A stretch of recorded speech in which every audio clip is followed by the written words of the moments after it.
Well, it is the 3rd of July, 2033. Because, well, it could be a 5. No, it's a 5. I got my camera right over there, so it's blocking part of it. So, could be a 3, could be 5. It's a 5. Let's see here. Still unemployed. Not seeing anything over in here that captures my attention. So, let's go here. 5th in the, well, it's the off season. 5th in the Prem. No recent matches played. Doku's still here. Sol is still here. Leo Jin's still here. Grigrass is here. Where's Barre?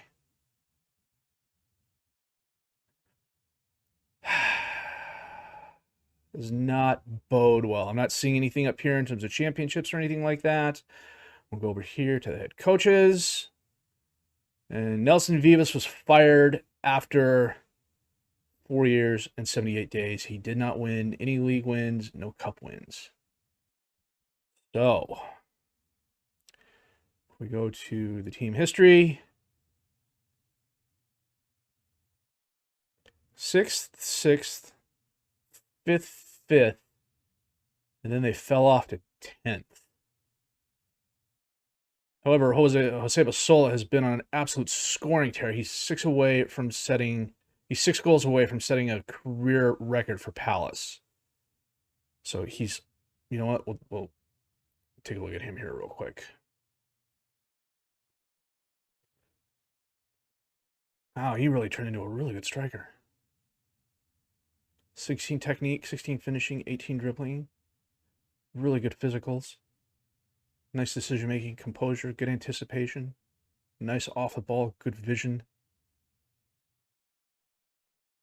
Not bad for a guy we pay $19.5 million for from Ibar. He's averaging double-digit goals and a 7.14 rating as a full-time starter. Not too shabby. So we go back to the Prem and we look Arsenal, Chelsea, Arsenal, Man City, Man City, Liverpool.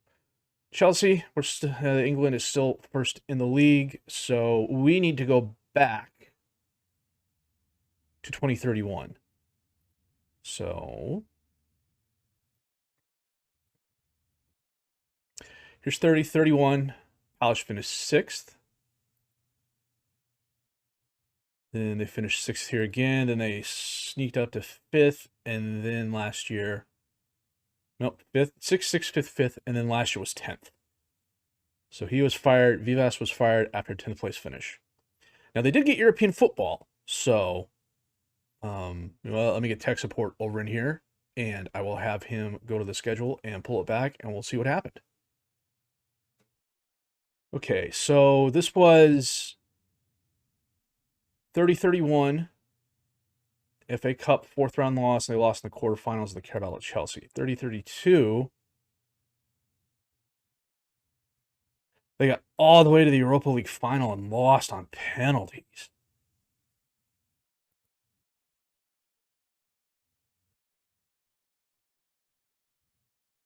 Oh, that's gotta. Well, he got them farther than we did. They knocked out some good teams too. Milan, Lazio, Liverpool. How'd they do in the FA Cup? They lost to United in the 5th round. The Carabao, they lost in the final to Arsenal. Okay, so 32-33. Again in the Euro Cup group stages. Partizan, Zwolle. They lost in the Carabao Cup quarterfinal to Man City on penalties. They beat Lille. They beat Cologne. They beat Liverpool again, and they lost to Monaco again on penalties in the final. That's a heartbreaker. They lost to Tottenham in the FA Cup 5th round.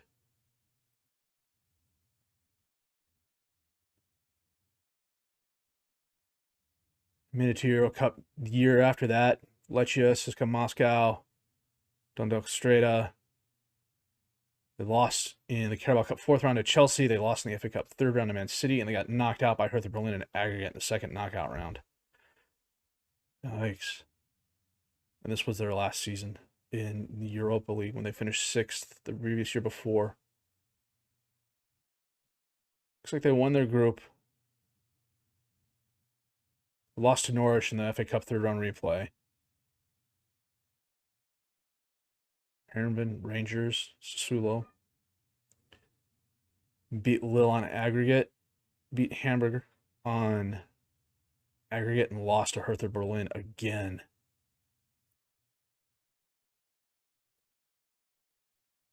And then this coming season, they're not in any cup competitions at all. So Vivas took him to 2 finals, took him to 3 finals. He took him to a Carabao final and 2 Europa League finals, which is better than I did. So I can't, he's got nothing to complain about there in terms of comparing himself to me. I mean, I won the league 3 times back to back to back, but I would have given up 2 of those for, Europa wins. Let's take a look at the players, see who's still here. Grigrass is still here, 29 years old. And they've got him playing left winger sometimes. Global superstar. Solid defender. He had a good season last season, too. 4 goals, 4 assists, 4 players of the match. Never a goal scorer, but really solid defensively.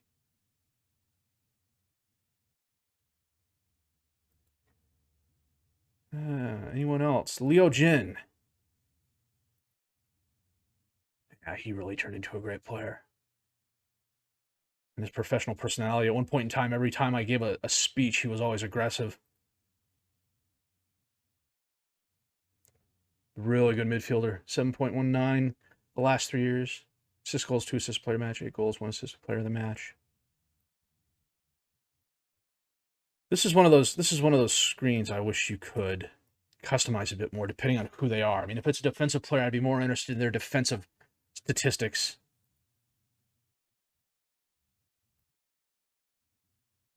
Tackles per 90, pass completion rating. If I go back, so if I go back to Grigrass, is that the same thing? Tackles per 90. So if I go to an offensive player, like Jose Basola, it's still the same thing. Tackles per 90, et cetera, et cetera, et cetera. So we'll go back here. We'll finish this real quick. The one player I'm not seeing is Barre. We got Alberto Salinas, a Paraguayan regen who's in goal. And he's actually not bad. So when did he come in? 2 years ago for 34.5 million from Chelsea. And this year he was a spot starter. Doku's now 33 years old, falling off a little bit physically, which, considering he was at 18s and stuff like that before, but he's still a good player. Hindsight being 2020, I don't know he was worth the 55 million euro investment. 55 pounds, Jellicoe, for crying out loud. He had the 120 goal season for us, and since then it's kind of fallen off. He moved over to the wing where, well, I don't know. I would expect a winger to have a few more assists, but he's had a solid career. He really has. I think I expected bigger and better things from him, and when that didn't happen, that was kind of disappointing. Ethan Laird is still here. He of the double-digit assists and no goals, but he turned into 1 goal, 2 goals, 2 assists, 2 players in the match. His best season for us, probably. A good deal at 5.75 million.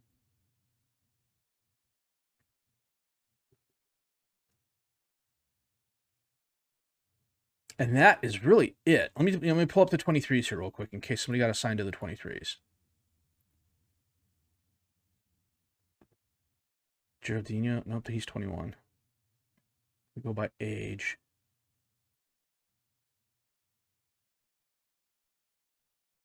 Shane Dillon is already transferred to Montreal at 15. Okay. Doku, Grigrass, Sola, Leo Jin. Those are the only players still left on the squad that I brought in. 4. So decent turnover. So let's take a look at that here. So this was the year about Pavardin and Zagadou left on a free. And he's retired now. He doesn't have the information after his name anymore.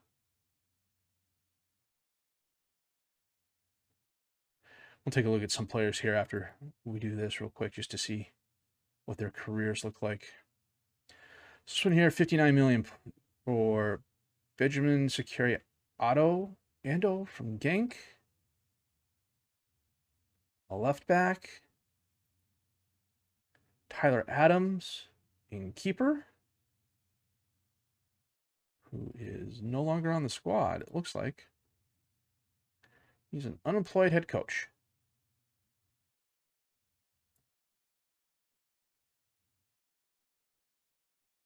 He was our starter for one season and had a really good season. It's annoying. We have Barry in goal, and they keep freaking not playing him. Pavard left. Jair went to Wolfsburg for 6.25. Lobkov went to Atalanta for 12.25. Jordan Clark went to West Brom on loan. Okay. Next season, 32-33. They brought in Puig and Isak Peterson, who's neither of whom are still active in the game anymore. Who'd they let go? Jordan Clark went to Dortmund for 15.5. Leo King, my Australian with potential, went to Krasnodar for 8.5. Everyone else was a loan player.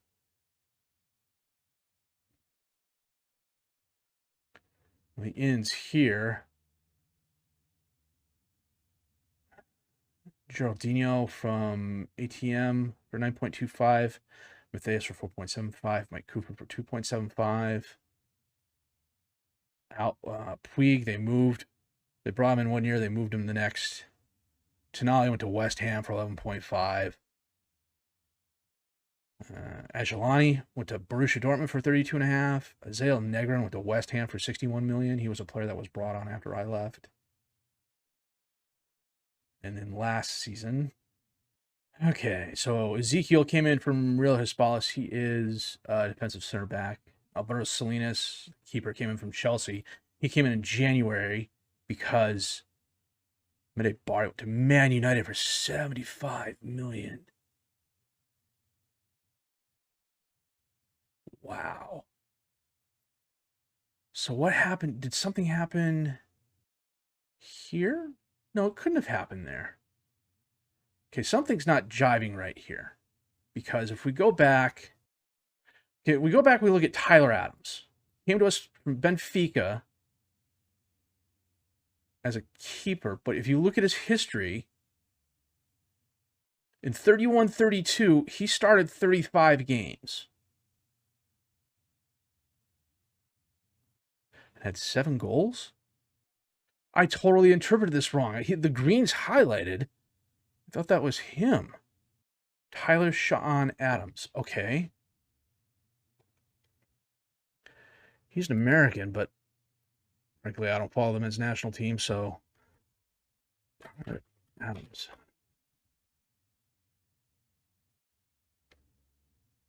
Plays at RB Leipzig. Primarily a midfielder, is also capable of playing fullback or winger. Okay, I completely misinterpreted that. When I looked at this earlier, the green came up, and I thought that's where he played.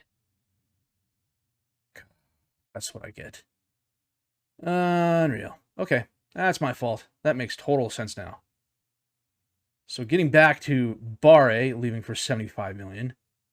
He went to United. He's their first team keeper there. I don't know why he left. It had to have been a money issue. They made an offer for him that we couldn't refuse. We turned around and took half of that and invested it in the new guy. Could also be a primary reason Vivas is no longer employed here is because they got rid of their keeper. Lovato and Aitnuri came in on freeze. Hassan and Richards left. That was last season. No, that's this season. This is literally just now. So, wow, that's pretty wild. So if we go back to the very first season, see if we can't pull up some players here. Altay Bayandar's retired. He had a really good career for us, the 1 season and a half, and then he left United. European Champions Cup consecutively. Euro Cup in 25, European Super Cup in 27, FA Cup in 24 and 31, the Carabao in 31. He's a really good keeper. I don't know that he's Hall of Fame great, but he's definitely Hall of Very good. Jerry retired, Foster retired. Sayone's still playing, but God, he was one of those players that just absolutely drove me up a wall. Ulu went to Valor. Where's he at? Head of youth development, unemployed. He's actually not a bad youth development guy. 16 player ability, 13 potential. Although the 5 working with youngsters is a bit of a bummer, but fluent in English and Icelandic. Okay, that takes Icelandic is not the easiest language. Yeah, let's see here. Mateta retired. Palace, Newcastle, bunch of games at Sheffield United, left at Preston. A good player, not the greatest, but a good player. I think depending on where Football Manager plays him, he tops out somewhere between 140 and 150. Zagadu's retired. He was absolutely brilliant for us. We got him on a free, and he was an absolute defensive stalwart.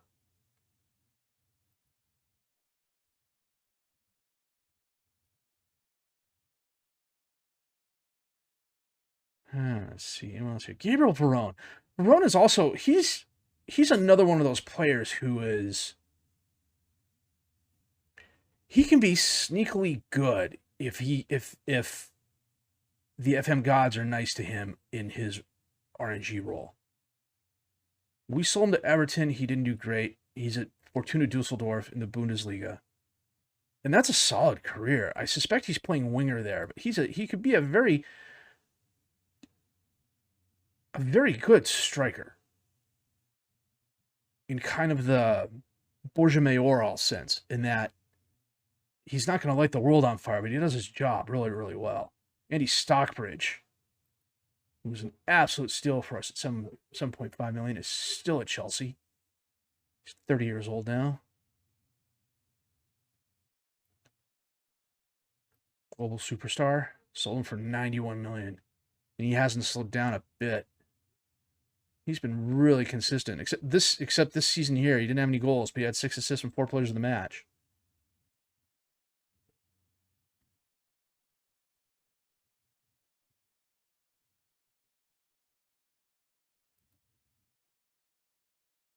Kassoon is back at Borussia Dortmund. He wasn't bad for us. Admiral left. Cimento left. Zaha retired. Butler retired. We knew that. And Cisco Mateta was out. Take a look at like the big dollar amount guys that left. It could be easy to get lost in the weeds here. For Sharon's still playing. Again, I think this version of FM, he did not get the high roll.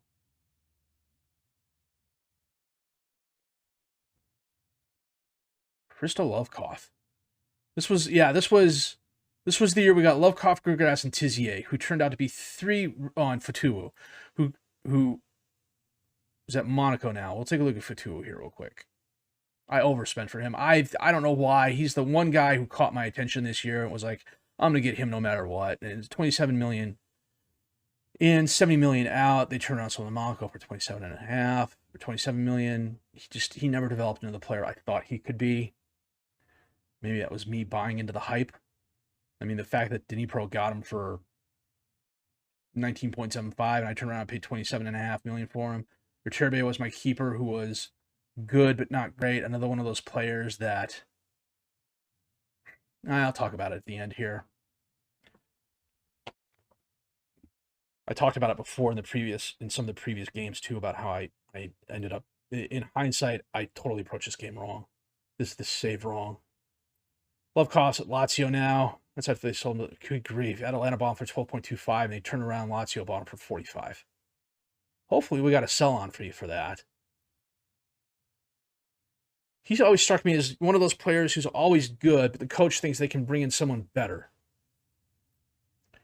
Grigoras we brought in for 7.25. He's still here. He's a freaking club legend. And if he's not, he will be when he retires. 210,000 euros. Pounds. Jeez. Pounds a week. And then Joel Tizier, we brought in on a free. It's at Chelsea now. 106 caps for the Ivorian national squad. He might actually be one of the best pickups in the game for me. I mean, I got him on a free for crying out loud, and then they turned around and sold him for 86 million euros. Pounds.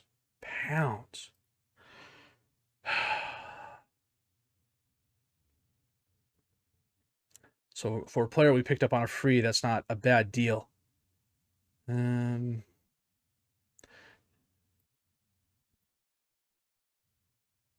the sorts here. Yeah, that's when Bandar left, Edward left and retired. Eze is still in the game as a head coach. Maybe a youth head coach. Yeah, we brought him from Altenordu, who was going to be my next save, and then Zealand and Lama did a video about the one save in every country, and Altenordu was their choice for Turkey, so all these Altenordu saves started popping out. Xerxes was here for a season, then left. Esposito, this version of FM, he definitely got the low roll in his abilities. We sold him to Benfica.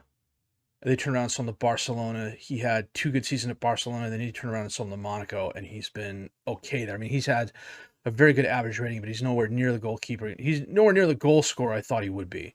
But I mean, 17 goals in 31 games and 14 goals in 24 games. That's not bad. But that's a case of where I fell in that trap of he's a good player, but I can find better. Conor Gallagher is retired.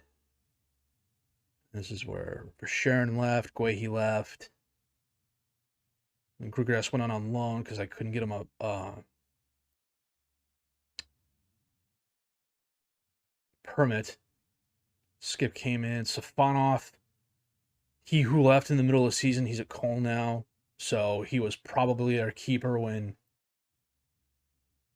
we were playing them. He went to Leipzig for 33 million. He went to Hertha Berlin first. He totally jumped at the money. Then he went to Leipzig and had a solid career.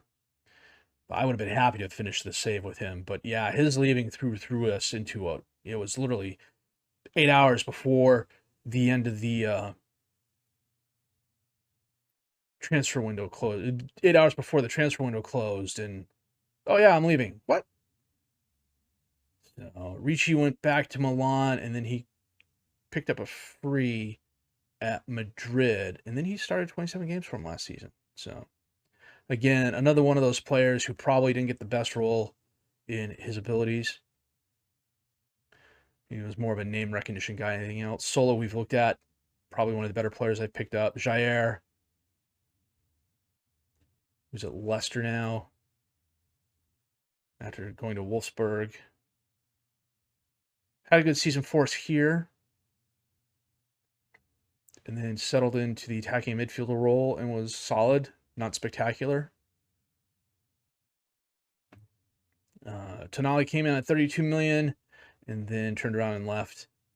Again, another name buy guy, but I needed help in the midfield, and he was the guy I picked more on name recognition. No, I mean, I scouted him, and he was still good, but again, this is one of those where he was good, but not great. Look at the outs here real quick.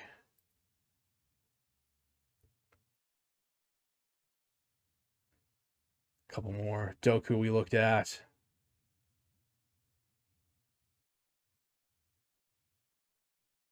Medibari we looked at. A couple of these other guys I'm not quite sure they deserve to look at. Pietro Pellegrini. Brought him in. Where is he? He's at Lille now, or Leon now. Brought him in for 1.1, turned around and sold him for 35. And after that, he had some very nice seasons, and then he kind of fell off, went to Lazio, and then Leon picked him up on a free, and he is a bench player there for them. But 4 years ago, he was one of the must-get wonder kids. And he never fulfilled that potential. Kusuna we turned around and sold to Dortmund for 38 million. I remember that.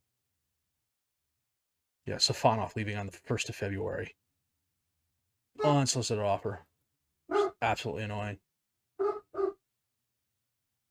Afternoon coffee clutch. Some things never change. So who are we bringing here? Leo Gremiel is probably the biggest guy, but he was a left back who was This was the year Stockbridge left, Fatula left, Gallagher left, Pluto left, Canales left. And this was my last season here, I believe. Yeah, Soriano came in. No, this wasn't me. No, this wasn't me. This was this one here was the last season. When we sold Stockbridge. So I talked about it before, and it bears repeating. I set the goals of this is going to be a 7-year save, and we have to win the Premier League. We have to win the Champions League. Now, winning the Premier League was easier than winning the Champions League because we won the Premier League 3 times back to back to back. I feel like Al Bundy, 4 touchdowns in a single game. We won the Premier League 3 times back to back to back. And we never made it past. We made the FA Cup final our second year. We got to the Euro Cup second knockout round our third year. The fourth year we got knocked out by PSG. The 5th year we got knocked out by Real Madrid. The 6th year we got knocked out into the Euro Cup quarterfinal. We got knocked out by West Ham. In the 7th year we lost to PSG again on aggregate. And so I approached this save. I ended up approaching this save like I approached my others, all my other saves that are long-term saves, and I'm building for the future, and I'm buying youth players and bringing them in and developing them and making them better and playing them and getting them a ton of playing time. So like your Stockbridges and your Barres and your Solas and things like that. Part of me wonders if I shouldn't have gone. I mean, I had the budgets to do it. Part of me wonders if I shouldn't have gone after the bigger name free agents. But in looking back at some of the bigger name free agents I did pick up, your Dokus, your Xerxes, your Espositos, your Tonalis, they were good, but they were not great. They weren't the players that were going to put us over the top and let us compete with the Bayerns and PSGs and Man Uniteds of the world. I think if I was to do this save over again, it's at the whim of the random number generator. If the players I get good numbers, and someone's texting me, I don't know why, then yeah, I think we may have won or done a little bit better when it came to cup competitions. But at the same time, there's some very good teams in the Premier League. We know that. I mean, it took a lot for us to beat some of them, and I do believe, if I remember correctly, our first season we finished 11th. Our next season we finished 6th. Our third season we finished 4th. We finished 4th again. Then we were 5 points ahead there. We had a really good season here. We were 14 points ahead there, and we were 5 points ahead here. And we had some luck at the end of the season here. And then I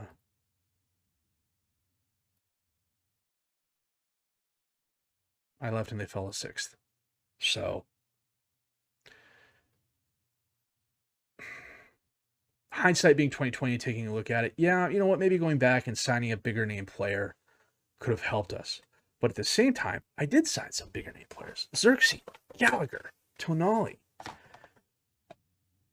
I'm sure I signed others. Safanov was a big name keeper. Bayandar was a nice pickup for us. I had the 3 really good wonder kids my first youth intake. I think that kind of distracted me from what I was wanting to do. And it was, I got these 3 5-star players, and I'm going to develop them, and they're going to be the guys that lead this team to Champions League victory. And it didn't work out that way. And that's completely on me. So that said, we are kind of getting back to the roots the next save. It's going to be a youth-oriented save in a league not a lot of people play. It's a really cool team with a lot of history behind it, and I'm really looking forward to playing it. I just have to figure out some of the club rules because the database, the 2 different versions of the database I'm looking at. There are 2 different databases for this country, and one of them has this team set up to where they can only sign players from the home country they're in, and the other one says they can sign anybody. I need to get that sorted out. And then I'm also going to be using some other additional add-ons as well. DaVinci has some very cool add-ons that I've been experimenting with. That's what we're going to do. And it's going to be a youth development save. And it's going to be tracking players, seeing how well they improve. If you go back and take a look at my FM19 save with Bastia, the spreadsheets in that, the spreadsheets are going to be coming back. So that should be a fun time. So I'm really looking forward to that. This was a good save for me. Palace is my team. I follow Palace, not religiously. I don't bleed, Palace blue and red. And for the life of me right now, if you ask me to name the 11 starters who started today's game against Arsenal, which they won 3-0, that tells you what day I'm recording this, I probably couldn't. But at the same time, I follow them. I'm a fan. I'm not a fanatic, but I'm a fan of Palace. And they're always my go-to save in a beta more often than not. If I'm not doing it for YouTube, I'm doing it personally, and I'm always having fun with them. So there were some lessons learned in this. I'm going to try and do the same thing next year with a different club, maybe in a different league. Go to a country I haven't been to before, and that the big five are kind of out of the way, because I've done Italy with Milan, I did Germany with Kaiserslautern, I've done England now with Palace twice. France, I did with Dunkirk and Bastia. Spain, I did with Hyen. So, maybe next year we look at a Portugal or a Denmark or a Belgium. I don't know. We'll have to wait and see. So, but this coming save, I'm really looking forward to. This save was a fun save. I am disappointed we didn't fulfill all the goals. I'm happy we won the league as many times as we did. But honestly, at the end of the day, the person responsible for us not winning the Champions League is me. I mean, there's no two ways to put it. I lost my focus after that first youth intake. I didn't concentrate on players who could make us better right now. And when I did go after players I thought would make us better right now, they turned out to not be the players I was hoping they would be. They were still very good. They just cannot put us over the hump to win the Euro League, the Europa League, or the Champions Cup. They helped us win the Prem multiple times, I should have said. So, but that said, this is the end of Pain by Pain rebuilding Crystal Palace. It was a fun save. I'm probably still going to try and play this in my free time, which admittedly there isn't a lot of. The next save coming up, I'm hoping to maintain a 4 post a week upload schedule, but I suspect it's going to be 3, especially if this project at work picks up. But I still have fun playing FM. I still have fun doing these videos. And I realized I don't get a lot of views, and I don't have the hugest player base or the hugest followers. But those of you who do follow me, I greatly appreciate it. Those of you leaving the likes in the comments, I greatly appreciate those as well. So with that, I'm going to wrap this up. If you did like what you've seen and heard, please leave a like, subscribe to the channel for more content. Questions, criticisms, comments, leave those down below. I'd be interested in your feedback on how you thought things went, or what I should have done differently or better. And I will see you in the next save. My name is Evangelica. I thank you very much for watching.